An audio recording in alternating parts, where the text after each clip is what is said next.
Bismillahirrahmanirrahim. Assalamualaikum warahmatullahi wabarakatuh. Waalaikumsalam warahmatullahi wabarakatuh. Berjumpa lagi dengan kami tim dakwah pinggiran official yang sudah agak lama vakum ini. Oh iya, nah, banyak hal kemarin. Iya, Ustaz, karena banyak hal dan uzur sakit. Untuk mempersingkat waktu, Ustaz, kita langsung ke topik pembahasan kita, Ustaz. Yang sedang viral akhir-akhir ini, Ustaz, di media massa ataupun di media elektronik, Ustaz, terkait dengan santri, Ustaz. Iya. Di media itu sedang rame santri yang jongkok ketika ada kiai, Ustaz. Itu dianggap oleh media sebagai bentuk feodalisme, Ustaz. Tanggapan Ustaz sendiri itu bagaimana, Ustaz? Jadi begini ya. Kalau kita bicara pesantren, maka pesantren di Indonesia ini merupakan ikon atau simbol dari Islam Ahlus Sunnah wal Jamaah. Dan pesantren itu sendiri, hemat kami, merupakan lembaga pendidikan yang awal yang terus eksis sampai saat ini. Mulai dari zaman Wali Songo sampai saat ini adalah lembaga bisa dibilang ya satu-satunya yang tetap bertahan untuk mengawal Islam Ahlus Sunnah wal Jamaah itu adalah pesantren. Sehingga perlu kita pahami bahwa pesantren itu bukan sebatas untuk transmisi keilmuan, bukan sebatas untuk mengajari ilmu kepada anak didik, yaitu para santri, tapi di pesantren itu juga merupakan pusat pendidikan rohani. Sehingga di pesantren itu diajari tentang keikhlasan, ketulusan di dalam mengabdi, dan hal-hal lain. Ini adalah sesuatu yang mungkin tidak dimiliki oleh lembaga-lembaga pendidikan selain pesantren. Sehingga orang yang tidak mengerti pesantren, maka tentunya akan memiliki persepsi yang tidak-tidak, karena mereka tidak mengerti tentang pesantren. Sehingga hemat Al-Fakir, pesantren itu ibaratkan matahari yang sinarnya terang menderang, kecuali bagi orang yang buta atau memang pura-pura buta. Jadi suksesnya pesantren di dalam mendidik generasi bangsa ini sudah sangat terasa sekali sejak zaman Wali Songo, di era penjajahan Belanda atau Jepang, bahkan di zaman reformasi ini, kiprahnya pesantren tidak pernah habis, selalu ada di garda terdepan untuk kemaslahatan umat. Itu pesantren. Sehingga kalau akhir-akhir ini ada orang yang memiliki persepsi tidak baik terhadap pesantren karena mereka memang tidak tahu tentang pesantren atau memang sengaja tidak mau tahu tentang pesantren. Kita ambil contoh, kalau menghormat kepada guru, kepada orang yang lebih tua, baik itu lebih tua usia atau mungkin lebih dalam kapasitas keilmuan atau kapasitas kesalehan, cium tangan, membungkuk, mengabdi, melayani, dan lain sebagainya, itu dianggap sebagai perbudakan. Ya, hemat kami, itu adalah persepsi yang sangat salah. Karena mereka sebenarnya orang yang tidak ngerti tentang etika. Maka ketika dihadapkan dengan etika yang benar, mereka kaget. Jadi orang-orang di luar pesantren tidak mengerti tentang etika, tidak mengerti tentang adab. Jadi mereka sudah kadung terbiasa dengan hidup tanpa adab, hidup tanpa etika. Maka ketika melihat ada orang yang betul-betul komitmen dengan adab dan etika, maka mereka kaget, seakan-akan ini adalah Asing. hal yang asing, padahal justru sikapnya mereka yang asing gini. Jadi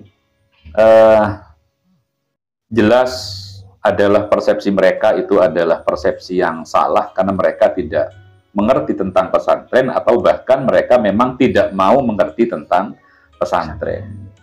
Sehingga statement seperti itu sangat menyakiti orang-orang pesantren. Jadi bukan berarti orang pesantren anti terhadap kritik, bukan.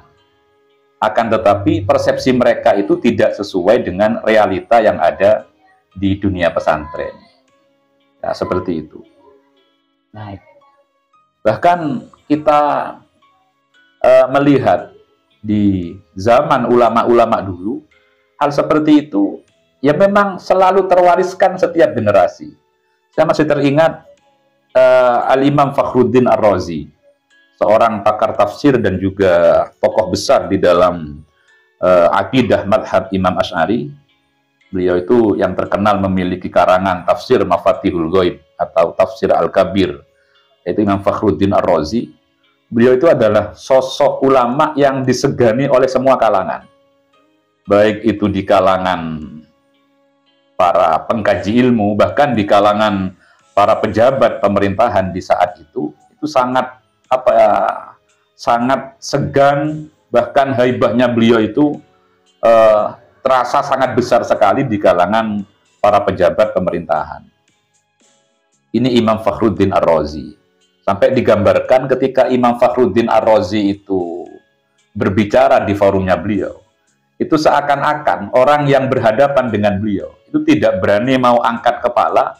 Jadi sepertinya di atas kepala mereka itu ada seekor burung. Jadi saking tidak beraninya mengangkat kepala di hadapan Imam Fakhruddin Ar-Razi. Tapi ketika suatu saat Imam Fakhruddin Ar-Razi ini meminta kepada salah seorang murid beliau untuk menuliskan Ansabut Tholibiyin, jadi nasab keturunan dari Sayyidina Ali ibn Abi Thalib. Jadi beliau itu bilang kepada salah satu santrinya bahwa saya ini sebelum meninggal kiranya tidak baik kalau saya tidak mengetahui nasab keturunan Sayyidina Ali bin Abi Thalib yang ada pada saat itu. Jadi beliau minta kepada salah seorang santrinya untuk menuliskan silsilah nasab keturunan Sayyidina Ali bin Abi Thalib. Maka murid itu memenuhi permintaan Imam Fakhruddin Ar-Razi. Ketika data nasab itu tertulis dalam bentuk risalah, sebuah kitab kecil, maka murid itu menyodorkan kepada beliau bahwa permintaan Imam Fakhruddin Ar-Razi sudah selesai ditulis. Beliau justru minta pada saat itu kepada muridnya, kamu yang bacakan, saya mau mendengarkan apa yang kamu tulis. Pada saat itu Imam Fakhruddin Ar-Razi turun dari kursi yang biasa beliau pakai, duduk bersimpuh di bawah, justru muridnya justru naik ke atas. Karena katanya beliau, pada saat ini posisinya adalah Anda sebagai guru saya, sedangkan saya pada saat ini adalah muridnya Anda untuk mendengarkan risalah yang telah ditulis oleh muridnya tersebut. Terbalik, Ustaz. Jadi bersimpuh di depan guru, mencium tangan, ini adalah bentuk cinta, bentuk pengakuan dan kerendahan diri dari seorang murid terhadap guru yang telah mentransfer ilmu, guru yang telah membimbing, bukan hanya membimbing jasmani kita, tapi beliau juga membimbing rohani. Tentu hal itu yang paling besar dalam jasa bagi seorang murid adalah bimbingan rohani dari seorang guru. Jadi kita kembali ke perbincangan awal, membungkuk di hadapan guru, cium tangan, melayani kepentingan guru, itu bukan bentuk perbudakan. Bahkan sedikit pun tidak ada paksaan, justru mereka bisa melayani kepentingan guru. Itu adalah kebahagiaan, kebanggaan yang tidak bisa dibayar dengan harta. Bahkan ada cerita begini, ada salah seorang santri itu cerita bahwa beliaunya itu pernah disuruh untuk membersihkan kitab kiainya. Jadi untuk mungkin nata kembali kitab yang ada di lemari. Itu konon beliau itu setiap ketemu dengan orang yang dekat dengan santri itu, cerita ini tidak pernah merasa puas. Setiap ketemu selalu cerita bahwa saya dulu pernah membersihkan lemarinya kiai untuk membersihkan kitab yang ada di lemari itu.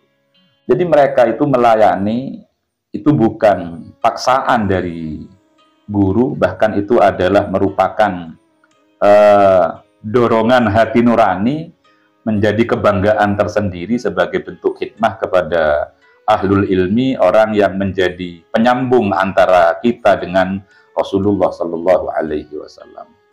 Jadi persepsi bahwa dunia pesantren itu adalah feodal. Ya jadi beberapa kayak membungku itu adalah bentuk feodal. Ini hemat kami adalah hal yang sangat dan sangat keliru, tidak sesuai dengan realita yang ada di dunia pesantren. Oh, bukan orang pesantren berbicara pesantren. Itu yang jadi masalah, karena yang berbicara bukan orang pesantren. Mereka tidak mengerti tentang pesantren dan memang tidak mau tahu tentang pesantren. Jadi seperti kita gambarkan tadi, matahari itu sinarnya sangat terang, kecuali bagi orang yang buta atau memang pura-pura buta. Jadi tidak bisa untuk menjelaskan tentang terangnya sinar matahari. Seperti itu, wallahu a'lam. Terus apa?